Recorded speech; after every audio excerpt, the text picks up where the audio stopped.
50s. Just one comment about Salinger. When he's unhappy with Houghton Mifflin's promotion of Goodbye Columbus, I think he was too harsh a reviewer. And so, I mean, what this list, the list reminds me of, to some extent, is how late Philip becomes the reader that he becomes. I'm not saying it made him the writer that it is, but it made him the thinker that he is to a very large degree, because from beginning to end, we just said Eli the fanatic. There are themes, he hated that word. There are stories, is not so simple as that. I'm trying to separate what he said from what he wrote in that, after all, an interview for the New York Times. He was not at all unaware of the history that he's left in his later years. I won't say that. You're going to find out.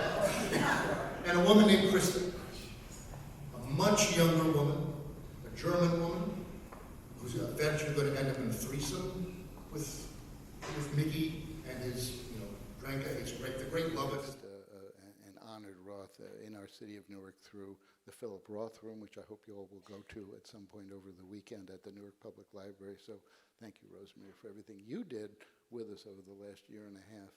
Now it's my pleasure to introduce you to the fellow who has in the bridge of his nose. The nose itself is long and weighted slightly at the tip.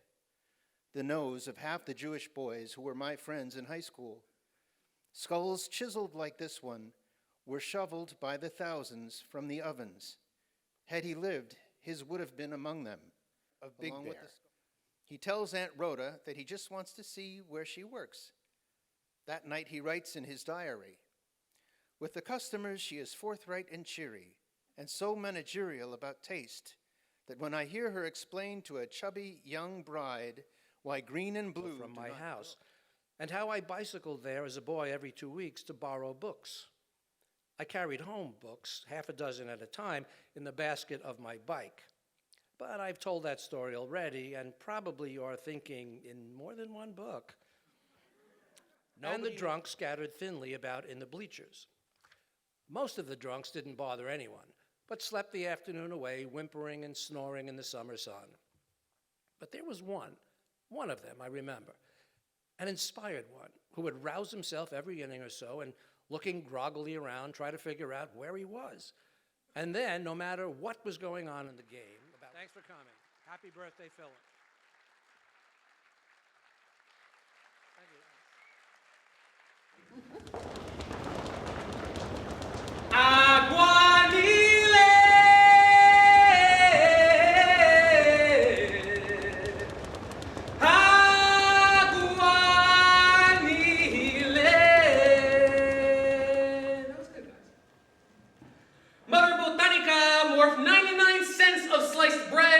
Dough balls for breakfast. Saturday morning, very early, no butter, no mayo, just filled with my daily bread. What does bread smell like to you? Sweet. Sweet. Worth 99 cents a sliced bread into dough balls for breakfast. Saturday morning, very early, no butter, no mayo, just filled with my daily bread. Going to the Botanica on a half-empty stomach to fill yourself up on sweat guys and the tears of me. I have no... And you know the best part? He's an educator too, y'all. That's the kind of man we need out there shaping young minds. I bet he's like that cool teaching artist that the kids want to hang with, the one they got little crushes on. So cute. If y'all don't mind, I'm going to share a little Newark-infused story about one teacher who helped shape me into the formidable force standing before you today. I wrote it down as part of a chapter for a book I've been working on called 101 Reasons to Not Breed. Don't judge. I don't have biological kids. I don't want biological kids for a variety of reasons. At least 101, apparently. And this here is reason number 50. You will compare your parenting... Sometime around the turn of the 20th century, it's still standing, 3 stories tall and had 2 main entrances, number 98 and number 100. There were 12 apartments, 6 to each entrance. We lived in number 100 on the second floor on the left. In my early years, there were 7 black families and 5 white. By the time we moved away in 1960, when I was 15, only 1 white family remained.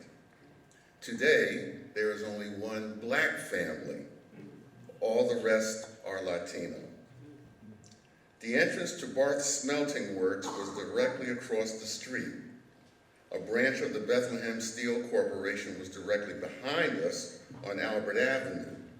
Sherwin-Williams Paint Company, where my dad worked, was less than a quarter of a mile away on Lister Avenue, along the banks of the Passaic. Right next to it was the Benjamin Moore Paint Company and the Vita Var. My mother, Modena Elizabeth Boyd, as she was known, came of age and attended Central High School. Now her bestie, Sarah Vaughn, was an upperclassman at Arts High School, the first public high school, mind you, in the United States, specializing in the visual and performing arts. Now Sarah had a voice, a 5-octave range in fact, and she sang Sunday after Sunday at Newark's Mount Zion Baptist Church and brought the folks to their feet. I don't know if it was the organ, I don't know if it was the spirit, but she certainly brought them to their feet. Well, as destiny would have it, one night my mother and a group of friends told Sarah, if you want to make it, you got to win at the Apollo. And they dared her to go to Harlem. And my mother gave her part of her allowance to do so. Well, Sarah performed Body and Soul, won the competition, and $10 big, mind you, and landed a contract singing with Earl Father Hines and Billy Eckstein, while Goodbye High School and Hello World. One day while on tour, a reporter described Sass, as she was then known, as handsome. Well, that was a problem right there. So her husband, It seems like it's all going off rails. Coach, we got this. We just wanted to gauge how serious they were, and turns out they aren't here to play. I sighed at my unfortunate effort to cheer up the crowd. Coach just stared at me like he was regretting letting the team choose who was captain. Before leaving the room, he folded his hand in obvious discontent. He says, "Do it this Conway." Damn, I feel like I can finally breathe. Jaquan exclaims what everyone else must have thought. Hey, come on, let's be nice here. I shook out my leg for what seemed like the fourth time that hour. It was getting impossible to ignore the recurrent pain. You guys know it's hard for Coach to accept defeat.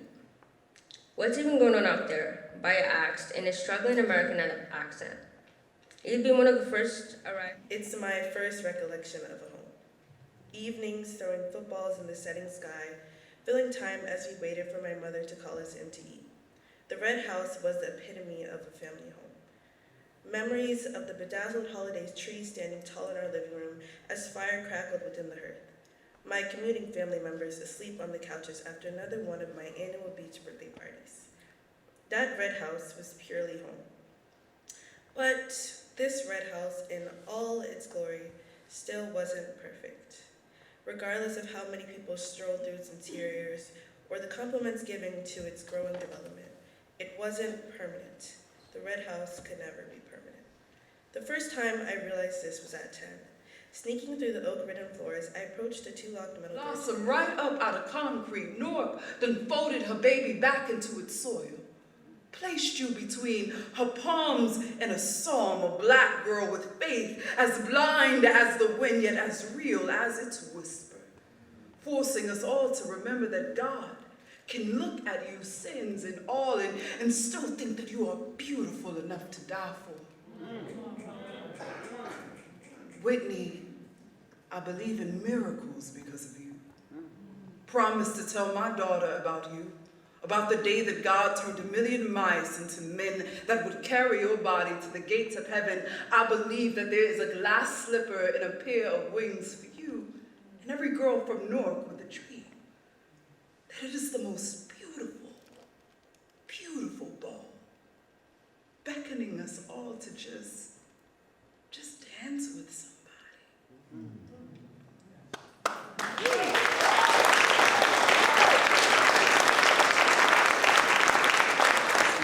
But I guess I think there's just like a lack of, for me to be less generous to the Zoomers, I think there's a lack of generosity sometimes about texts that maybe, maybe could be the same could be said for my generation. I'm sure it has been said about my generation, but maybe I just wasn't as, didn't feel as emboldened to put forth, which is to say things like, why are we reading this? Or, the dreaded P word, problematic, right? I think we probably sent that into vogue, but I wasn't gonna question reading Dos Passos in a grad seminar. And if I sign that now, I'm not sure if that would necessarily be the case. I'll put forth, no, I don't. I feel bad ragging on the students because they're trying their best, but I think there is something where...